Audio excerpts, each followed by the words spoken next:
Welcome to the Speak by Design podcast, where we study personal style, message structure, and message strategy so you can become a consistently compelling force. Let's dig in. Mission, vision, and values.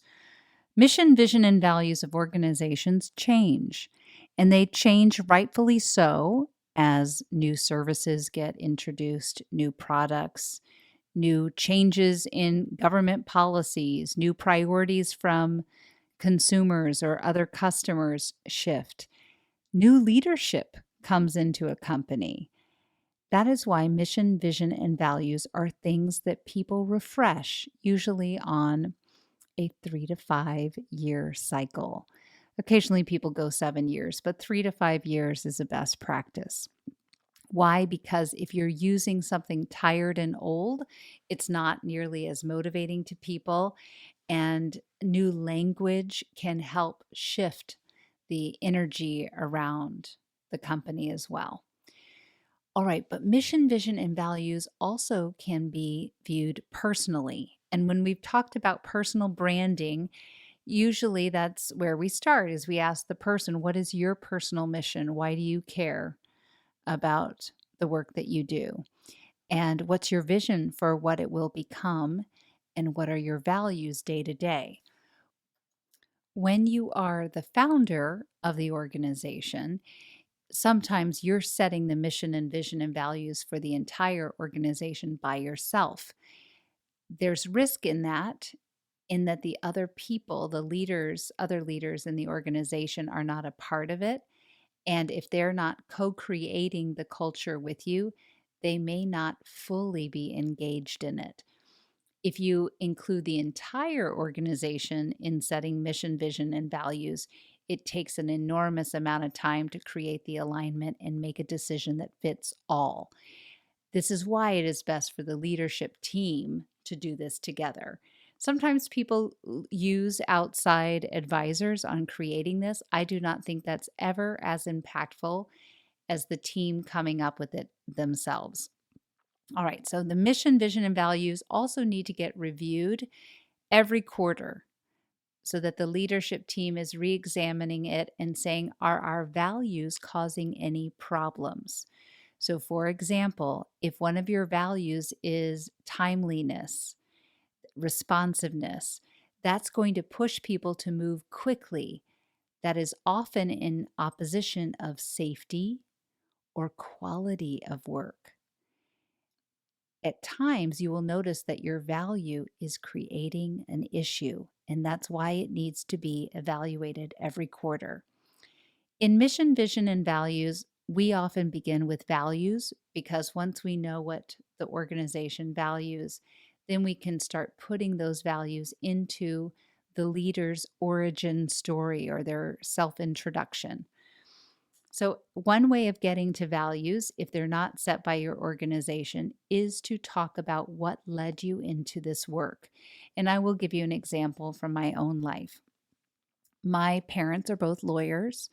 My mother is incredibly expressive. My father is very concise and soft-spoken. I learned the power of a passionate delivery style from my mother, who was a barrister. She did speak in court. She gave up her profession to raise myself and my two sisters. And she used all of those skills on us to debate with us at length on many different topics.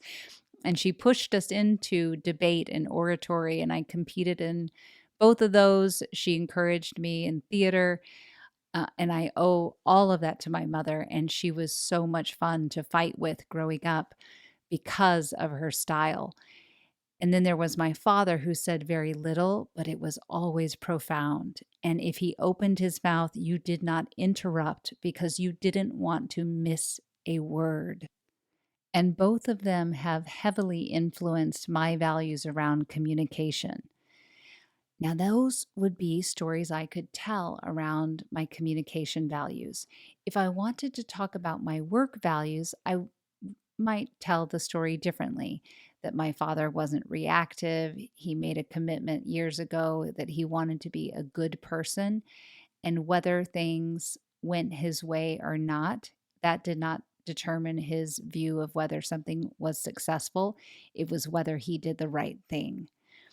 And my father is still alive. I'm talking about him like it's all in the past, but when he was working, he was in the flow of being such a good person and making that his number one focus. And I aspire to do something similar.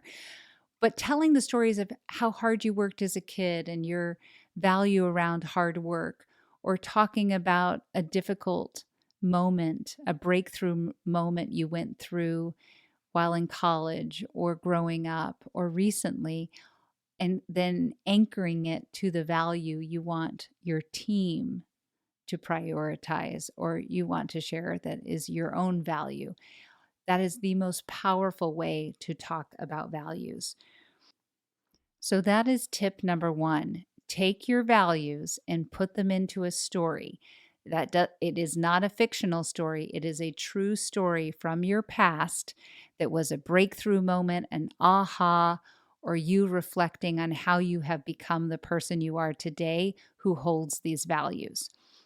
But number two, I want to move into the second tip I want to give you, which is when the values have been set for you, you still need to take your time and create a story around each of the values so that when you're going through a hard time with your team or somebody else's team, that you're able to tell a quick anecdote that anchors around the value you want them to value to help pull them through the hard time, which could be a value around focus or service or responsiveness or caring about people. So, our four values at Speak by Design are number one, being a client champion. Number two, leading by example. Number three, taking initiative. And number four, being growth oriented. For each one of those values, I have a story that I'm ready to tell at any moment. When we come around to giving bonuses or incentives, we are looking at who is living those values. It becomes a way that we hire, it becomes a way that we counsel people to be better. And I myself and everybody at at Speak by Design needs to be living those values. At some point, we might shift them as we want to reprioritize something else, but right now those fit us very well and we all know them. We can talk about them. They roll off the tongue because we've practiced them and we talk about them in our quarterly meetings. So look at ways that you can create values even for your team if they want to be separate from the larger organization's goals. You could have team values, but values are a great way to create the dynamic you want on your team. And especially for a broad organization, the CEO, every executive needs to be able to tell stories around those values that are personal and speak to the purpose and why the work is so meaningful. Let's brainstorm some new values right now, values that you could start talking about in your next meeting. Here's one: adventure. And you could talk about the adventure that you want to bring to the initiative. You want to try new things. You want to experiment. You want to do things that have never been done before. And you're expecting it to not all be easy and clean, and that some of it will be messy and hard. And that's part of the adventure. You could have a value around challenge, that we only grow through being challenged. One around creativity, that we're always thinking out of the box, always looking for the next way we could make this simpler and more fun at the same time. That we are a curious team, one that is always asking why in the most compassionate way. So maybe it's we are curious and compassionate. And look for, because if you have curious and with the word relentless, we are relentlessly curious. that could get annoying very quickly. So be careful with your values that they don't create a different problem. Love is a wonderful one, kindness, learning, loyalty. Loyalty can be missing on a team, so you could want to work on loyalty so that we have each other's back. Openness, responsibility, respect, stability, wisdom. All right, so I'm putting some values into your head. They can also be creative things like no Eeyores, no complaining, no blaming. The negative pulls people's attention, but it can also be very strong to say we don't allow complaining and blaming. All right, you've started thinking about values, your own personal values, values you want for your team, and also the values that have been set by your prior leadership or by leadership. These are being evaluated and reevaluated, reviewed, and whatnot every quarter by leadership. Every quarter, leadership should be looking at, are these values still serving us? Because sometimes they change, sometimes they're not serving us. Let's look at mission, though. Mission needs to be simple and able to be articulated in one sentence. I remember at a prior consulting firm I worked with, we used the mission, we help clients succeed. Isn't that so simple? But a simple sentence like that is what you want to be able to share with your team so that everyone can repeat it. When it is a long sentence, because it's been heavily messaged and worked on by so many people, it will be forgotten. Remember, we want our messages to be memorizable, and they're only memorizable if they're short and easily repeatable. So, for example, for Speak by Design, our mission is to help people become consistently compelling. And that's what we would say. We help people become consistently compelling. Or we might say, we help people become consistently compelling forces. A little bit longer. We help people become consistently compelling forces for their organization. And then I get invited usually to say how we do that. And it feeds into a longer message. You want to have your short one ready to go. Let me give you some examples of other mission statements. Disney's was to make people happy. Mary Kay's, the cosmetic company, was to give unlimited opportunity to women. Nike's was to experience the emotion of competition. Spotify, to unlock the potential of human creativity. Virgin Group, changing businesses for good. But here's some other examples. Helping kids succeed by making learning fun. Inspiring people to do things worth doing. Helping businesses do better. Delivering environments that inspire work, learning, and healing. What is that simple way of saying what you do that is outcome focused for your end user, which could be a community, it could be a customer, client, other types of stakeholders, a patient, audience. And you want this to be, you want to be able to state it in 7 words or less. It needs to be written in simple language, not overly jargony, no fancy words that would feel misunderstood easily. It needs to be big, bold, and you want it to have a wow effect. And it comes from the heart, from a very pure place, from pure motivations. And it involves everyone. Everyone at your organization can say, yes, I'm a part of that. And notice it's not about money. It's way bigger than a strategic goal. It is the mission. The next thing you want to look at is the vision. Now, vision, I find you have two, usually you might even have more, but you at least have two different vision statements. You have the vision that you're going to share internally and the vision that you would share externally. And the vision internally can have private elements to it, like that you want to double in size over the next 3 years, or that you want to crush your competition. Right now, you might be focusing more on your internal vision.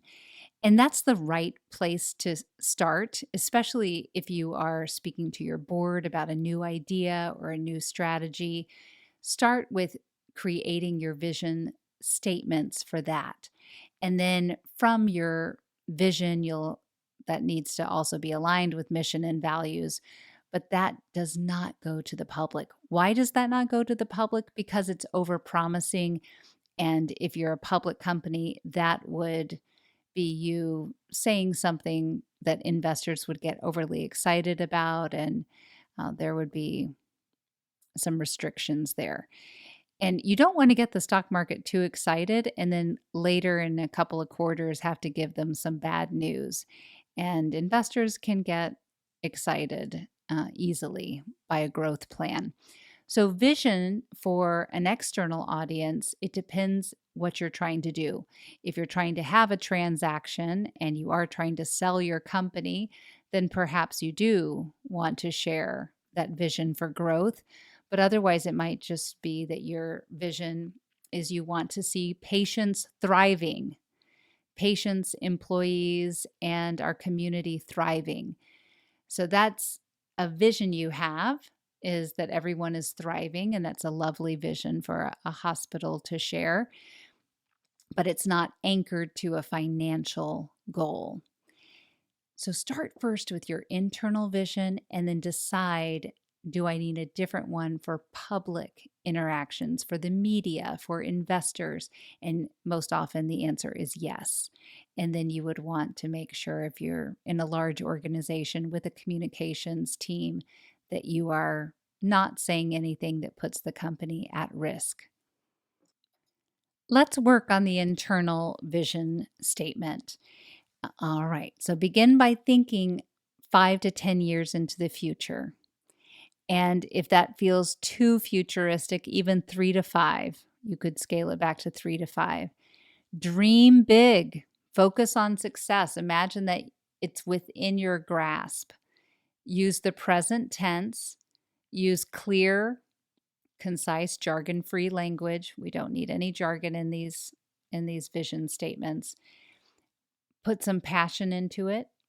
Use the language of leadership, words like growth, change, challenge, life, spirit, positive, productive, possibilities, potential, knowledge, success, education, balance, transformation, create, fulfill, enhance. Like, look for really nice, clear, positive words that sound like you're building and creating something new. Align it with the business values and goals, the mission too. And then later, once you have this, you're going to build a whole story around it. And that's what we often refer to as the change vision. What is this change vision story and message that will get people very excited to align with you and implement the plan that you're going to suggest?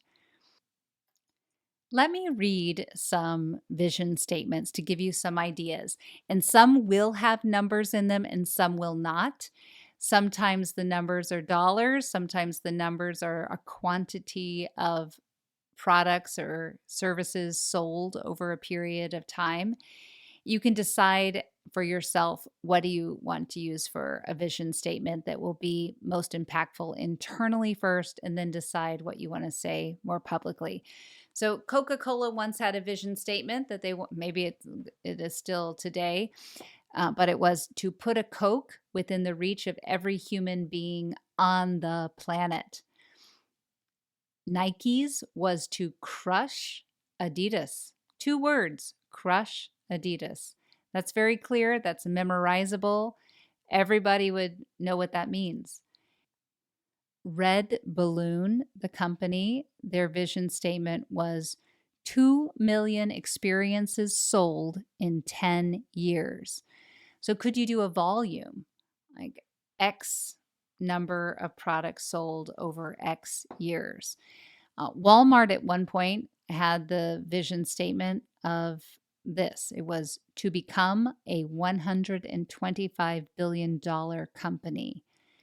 Atlas Oil had 5 billion gallons as their vision statement. So that doesn't even have a verb in it. But 5 billion gallons, everyone knew that that meant distributing or drilling for 5 billion gallons. Capstone Publishing, their vision statement was to help 30,000 schools achieve their literacy goals. All right, so this gives you some ideas of what you could use for vision statements within your organization, and that there's no one way. It doesn't have to have a number. It can be focused more on your products and services, how many products and services, what the reach is going to be, how many schools you're going to serve, how many patients you're going to see. It can be focused that way. Now, we're doing it from the organization's perspective. This could be done from the team perspective. And when it's done that way, you could co-create it with the whole group, and it would be incredibly memorable and engaging for them to have to think and create a vision statement together as a group. In summary, mission, vision, and values work is very motivating to teams and organizations. It's also motivating to you personally. So, whether you are going to do this with a group or with your company, do it for yourself. Do it for yourself so that when you get up in front of groups and you are talking about a difficult initiative, a project that has gone sideways, you can lean on your mission statement, your vision statement, and your values. Whenever you are working on a new idea, re-examine mission, vision, and values to see how can you use those communication elements, that's what they are, to make your messages more powerful. They always help your messages come across as more meaningful to your audiences because they are more purpose driven. This adds so much depth to you as a leader, so much depth to you as a speaker. And I can't wait for you to see how that impacts your audience. Have a great week, everyone. Until next time.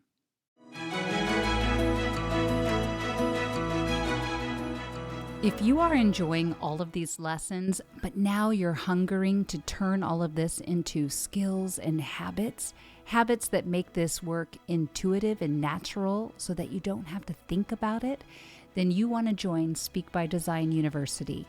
That's our coaching program that gives you private coaching, group coaching with me, group training, self-paced learning, as well as exceptional networking with other people like you. This program is for managers and above, people whose careers are on fire and they're looking to hit their next level, and they want to do that sooner rather than later. Check it out at speakbydesign.com/join. That's speakbydesign.com/join, and you can start with us at the 1st of next month. We hope to see you there.